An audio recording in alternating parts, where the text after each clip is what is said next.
Ang gihisgutan sa atong unang pagbasa mao ang dakong gugma sa Dios. Nga bisan pa sa atong mga sala, sa atong pagkamasupilon o pagkamalapason sa balaod sa Ginoo, ang Ginoo mihukom gyud nga iyatang higugmaon. So mo na siya ang nindot kay natong hinumduman. Ligi ay mong tupad ing na mutuo kang gihigugma kas Ginoo. Niya kon sakto na gitas panabot ani dili na ta magsigig pangita anang gugmang tawhanon.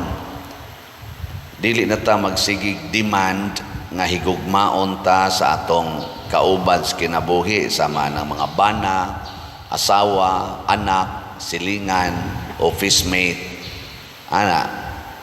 parishioner, o higugmaon tas pari, o sa obispo, o kinsa dihang mga tao nga atong gi-expect nga higugmaon ta. Kay ang tinuod yung nahigugma nato ug makahigugma ra gyud nato mao ra gyud ang Ginoo. Pero kanang tao wa nay klaro. Gilain na sang lingi sa imong tupad ing na di na ko mulaom sa imong gugma. Ing na di na ko mulaom anang imong gugma. Bitaw. Nya unsa may atong buhaton? Matod pa diri sa atong tubag sa Salmo, magkaos kamo nga malipayon gikan sa tuburan sa kaluwasan. Ang ato ding buhaton magsigitag adtos Ginoo, mukaos ta, muambit ta sa iyang gugma. Madiban ingon nga ang iyang kasing-kasing or iyang kilid gidughang sa bangkaw ni haagas ang dugo ug tubig. Mao man ay atong gi-interpret nga diha ga sugod ang 7 sacraments. Mao to'y pagpakita nga gihatag na niya ang 7 sacraments. Anha ta mo kaos diha sa sakramento sa kaluwasan. Ug mao ni ang tuburan kini mga sakramento nga angay natong dawaton, mao ni ang tuburan sa tinuod nga gugma. Nya kun mukaos ta diha atong dawaton sama ng bunyag, konpirma, kasal, kaminyoon, ordinasyon, kumpisal, Eucharistia, hilog sa mga masakiton. Kanang mao mga sakramento, maunay tuburan sa gugmang tinud-anay. At tanawa, daghan kay kagsa, bisag daghan pang nahigugma nimo. Pero gud ana ato mga celebrities, daghan kay nahigugma nila, mag-follow nila, maglukso-lukso pag yung makakita, kilig kay istanan. Unya, tikwahaw lang, naghikog ang celebrity. Kabantay mo, ana? Awa mo kabantay. Naaoy. Ay, daghan kayo, perting datua, daghan kay mutahod, kay taas kay granggo, magsigingon, sir, bisag asa mo adto, ukay ginang mga authority sa maong lugar kay niya ang atong kinatas agranggo. O niya, nagpusil ka siyang ngano na, wa siya mubati nga gihigugma siya. Pero na may daghan kay mutahod niya, giilaman siya, ilado man kay siya. Tungod kay ang gugmang iyang gipangita, mao ang gikan sa tao. Wa siya mangita sa gugma nga gikan sa Ginoo. Muna diri sa to ikaduhang pagbasa, gibutang diri nga ingon si San Pablo nga tungod niini nagampo ko sa Amahan nga maoy naghatag sa matuod nga ngalan sa tanang kabanayan sa langit ug sa yuta. Naghangyo ako kaniya tungod sa iyang kadato o kahalangdon. Lig-uno niya ang inyong espirituhanong kinabuhi, pinaagi sa iyang espiritu. Magpuyo unta diha si Kristo sa inyong kasing-kasing, pinaagi sa inyong pagtuo aron malig-on ang inyong gugma ug uban sa tanang katawhan sa Dios makabaton kamo gahom sa pagsabot sa kalapad o kataas, sa kahabog o kalawom sa gugma ni Kristo. Hinaot masayod kamo sa gugma ni Kristo, bisan tuod dili gayod kini masayran sa hingpit, ug sa ingon mapuno kamo sa bug-os nga kahupnganan sa Dios. Wa gilaing makapuno sa atong kasing-kasing sa gitawag og katagbawan ang gugma ra gyud sa Ginoo. Nya unsaon man nato ani pagtugkad? Una, kinahanglan sadta nga mosugot nga mag-antos o paantoson. Mao nay una gyud. Kay matod pa ni Kristo, ang mag-antos uban kanako, malipay sad uban kanako. Sige, ligingay mong tupad. Ing na mahigugma kang moantos. Ang gugma di ay nga tinud-anay sama sa gugmas Ginoo, dili day na siya nato makuha kung dili ta andam nga moantos. Kadto rasang mga tao nga ang kasing-kasing abli andam nga mudawat sa mga pag-antos aron makahatag og maayo ngadto siyang isig katao, maora sa dieto sila ang tinuod nga malipay. So kung ikaw bana gusto kang malipay nga tinuod gyud kayo, antusa ng imong asawa. Ikaw asawa gusto kang malipay gyud nga kanang tinud-anay gyung kalipay nga makatagbaw, ay pagsigig reklamo, antusa ng imong bana. Mao na teknik. Sama ni Kristo, nahimo siyang malipayon kaayo kay iya tang giantos, gipakamatyan pagid niya. Ingon ana ang kasing-kasing nga mahigugmaon, ug maoras ng kasing-kasinga ang mahimong tagbaw, kontento. Kinsa ninyo dinhing mga bana nga kontento jud kaayo sa inyong asawa, tasang kamot. Tanawa di ba usara nya nagpanagana pag yung isa duha di ay. Wa gyud mo masuko sa inyong asawa. Wa gyud mo kayaw-yaw. Kamo na ito baga na makayaw-yaw kay ka masuko ka, awa jud ka makontento.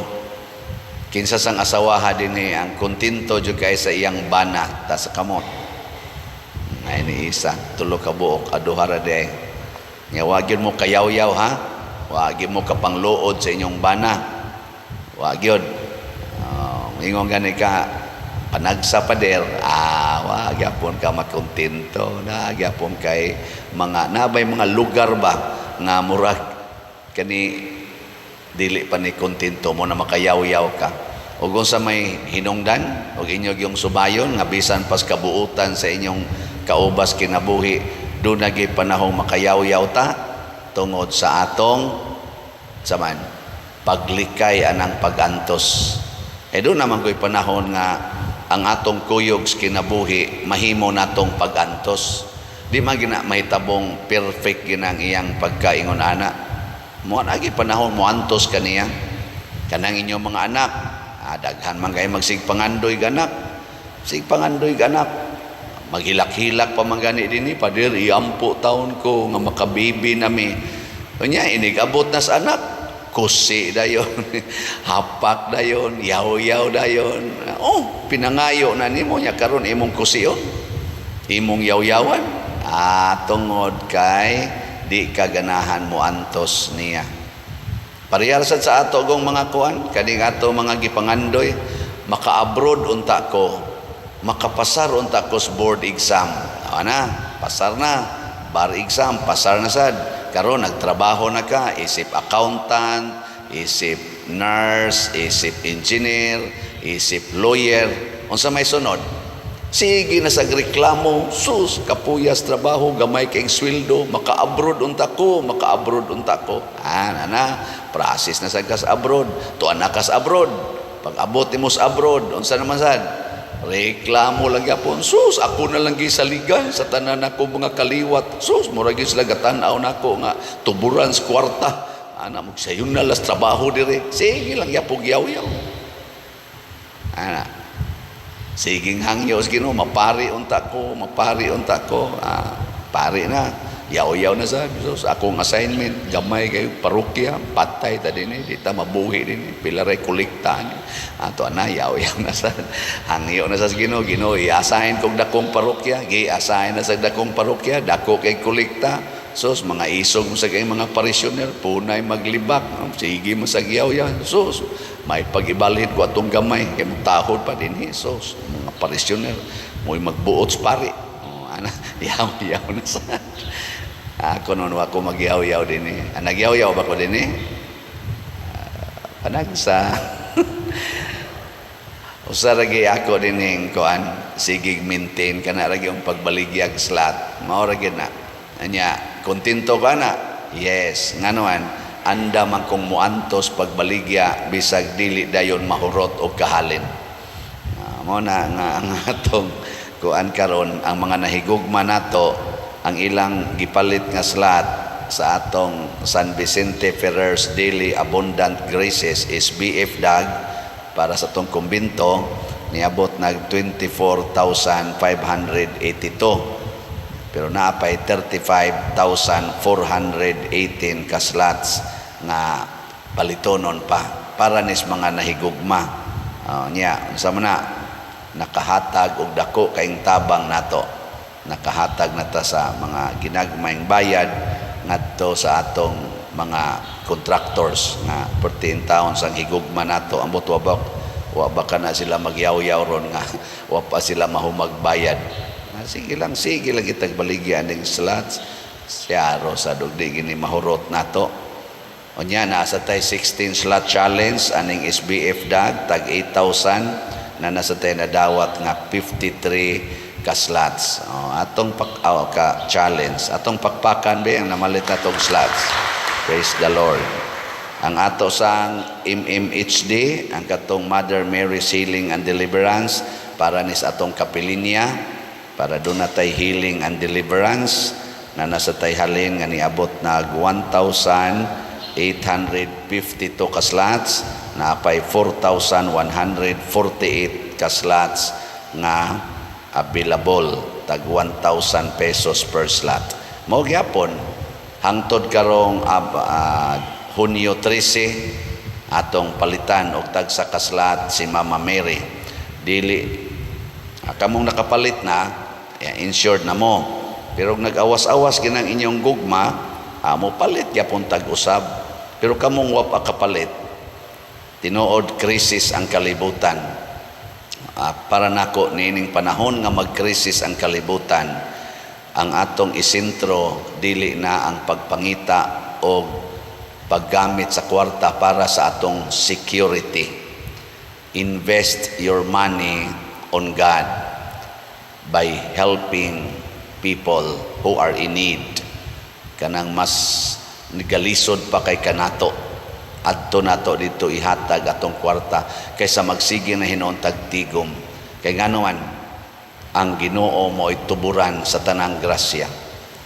Matod pa ni San Pablo kinahanglang sination gyud ninyo unsa kalapad kahabog ang gahom o gugmas Ginoo munang adto kita mo invest niya muna ang sayop nato kung magkrisis na tigom dayon din ako banghatag kay krisis di na mao sunda to katong kabus nga byuda duha na lang kadako ang iyang kwarta krisis ka ito niya na pagid say anak nga bakanunon wa pagid siya pagkaon unsa iyang gibuhat gihog niya ang tanan didto sa sudlanan sa templo katong offering box sa halad gihalad niya tanan wa na gid Hinoy na hibili niya unsa may nahitabo ang kasing-kasing ni Hesus nalipay nga nagtan-aw ang kasing-kasing sa Ginoo nalipay nga nagtan-aw sa gibuhat sa byuda o siguro gyud nga gihatag tong tanan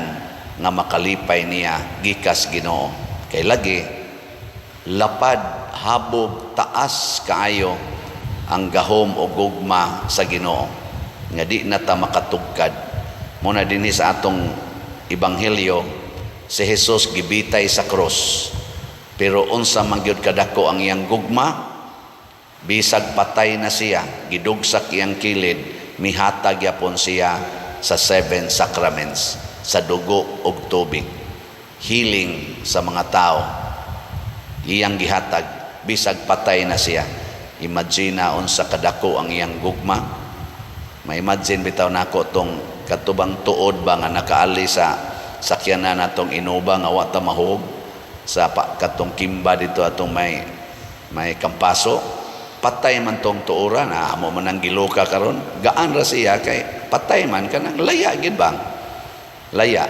Pero bisag laya siya, maura gid siya nakatukod sa sakyanan nga dunay gatungtong nga walo ka tao, apil ng pare nga wa gyud malahos og ka og ngadtos ubos og wap ato katong laya, awa na hog na. So di na to masabot unsa ka maayo ang Ginoo.